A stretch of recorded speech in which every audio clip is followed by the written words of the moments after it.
Joel Farrow here, and the content tour continues. We're in Dallas, Texas at the Apothecary.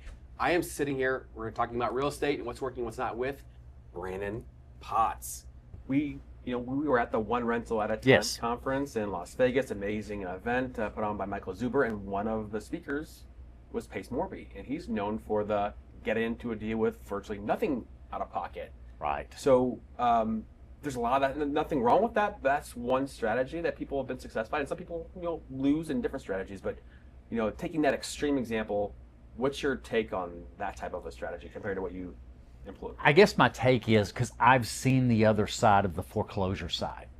Mm-hmm. And so that marks me in some ways too. Plus 2008, I was middle of my career and went through 2008 and realizing I've got to have multiple streams of income. But that the high leverage, I guess the higher risk, it just does not fit my profile. I'm a banker profile, very, I'd say reasonably conservative. And so it's not for me. Some people, maybe earlier in your career, you have a little longer runway to make errors, but I see it also as an entrepreneurial way to do it, is that you've got to take some risks to make a return, but I want to have them as managed risks. So I'm looking at me being 54, my runway is not long anymore. I've got to, but I'm also leveraging my years of experience. I can make decisions because I know what a good deal is. And I have all those backgrounds of even critiquing appraisals. I know you're in the mortgage business. Right. I was the one critiquing the appraisals at the bank.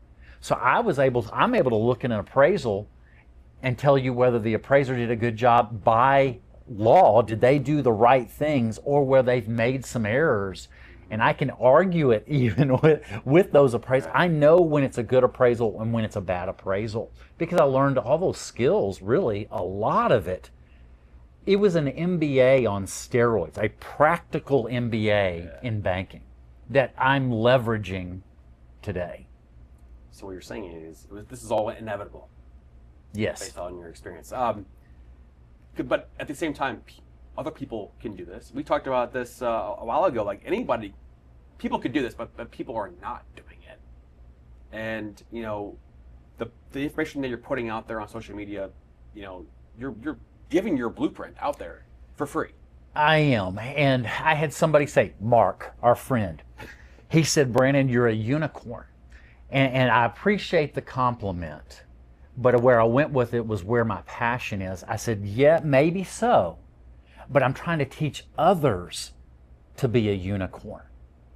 And that's why, my channel, Building Wealth Flow, is really a combination. When I was working on the name, I was working on kind of a mashup of two concepts that I can focus and teach people how to build wealth and build cash flow at the same time. I think a lot of people are groomed into two choices. I've either go after the appreciation, the wealth side, or I'm going to go after the cash flow side. And I'm saying, why can't you do both? And that's what I've done with the build to rent model, is I've gone after increasing my wealth without money coming out of my pocket because of that forced appreciation of the build, and created great cash flow at the same time. You can do both. Even on the resale side, it's looking for properties that have basically opportunities to build, to grow its appreciation in buying it either right or doing some tweaks to the resale side of improving the cash flow. You can grow the appreciation too. I'm just doing it on the build side. The last property that you purchased or that you acquired that wasn't a build to rent, what was that? That would be, boy, I've only done one. It would be when my wife and I first got married, I had bought a duplex, kind of a house hack type of concept. And we were young, lived in one side and rented out the other. And we acquired that at the time, boy, this dates me, $95,000 for a two-bedroom duplexes. Now today, I won't even drive by that street anymore because it irritates me because I sold it. I will not drive by it. I live still in the same area because I look at it now and it would sell for almost $300,000.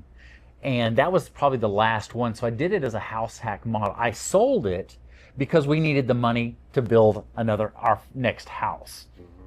So that would be the only one that I've ever bought on the resale side. Okay.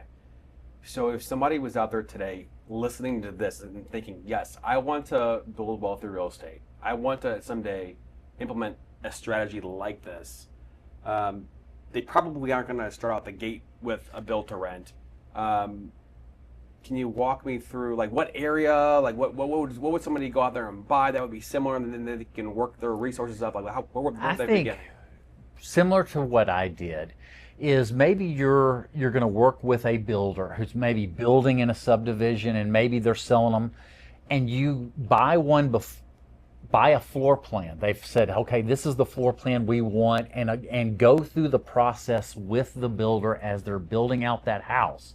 Even though the builder's financing it, doing it all, and then you're closing at the end, but you're watching the build process and you're learning how it starts from the ground up. That is a lot of what I did even as a young kid, but then when I was in my 20s, I did that with a builder. I was not the general contractor. I did that with a builder, so I was learning kind of the flow of the build process so that when it got to, or later in my life, I was more involved in the last build that I did for our house.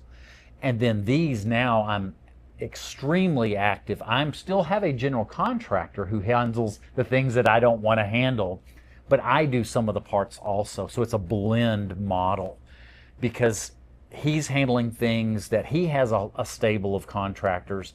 I have a few contractors now. We're kind of working in partnership together, even though I'm the lone in the construction process. But I would say going through a build with a builder would be a good way to learn it before you do it on your own. So in what area again are you building these? These are in Fort Worth and south of Fort Worth is where I'm doing a lot of these. Okay, so you mentioned 75% under the ARV essentially that you're able to build these. So you use the number 210,000.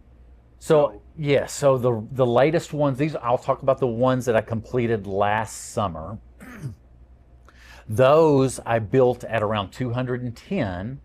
They appraised at 265, and then we were renting them out for $2,100. So those cash flowed with even rates. Back even last year, those rates were 6 3/4. Now rates are going up right now. But then these latest ones, because I was able to build them about 5% less, I'm down closer to 200,000, just maybe a hair under it once we're completed. Those numbers are just slightly better. Okay. And those appraised, I mean, we're getting appraisals right now at 270. Okay. So I'm coming out with instant 70,000 equity that was not money out of my pocket. And that's how I've been able to grow wealth so much faster. Normally, on a resale, you're having to put that cash in being 20-25%. Well, that's typically money out of your pocket. So you've not grown wealth yet. You've just transferred where it's housed. I'm putting just a little bit down because it's automatically appraising at 270. I don't have to put, but let's just say maybe up to 5% down. My conservative side, I'm starting at 70%. So if I'm coming up with 10 or 15,000 in the project, but I'm already with 70,000 of instant equity, I call that phantom income because that's really what it is. If I were to sell it, I'm going to pay income tax on it or capital gains. It is income. It's just inside of that product so that down the road, I can borrow against it tax-free. I'm thinking not just today, I'm thinking 10, 20 years from now to borrow against it, either to buy more or to use it, at my age, use it as part of the income for retirement. So that's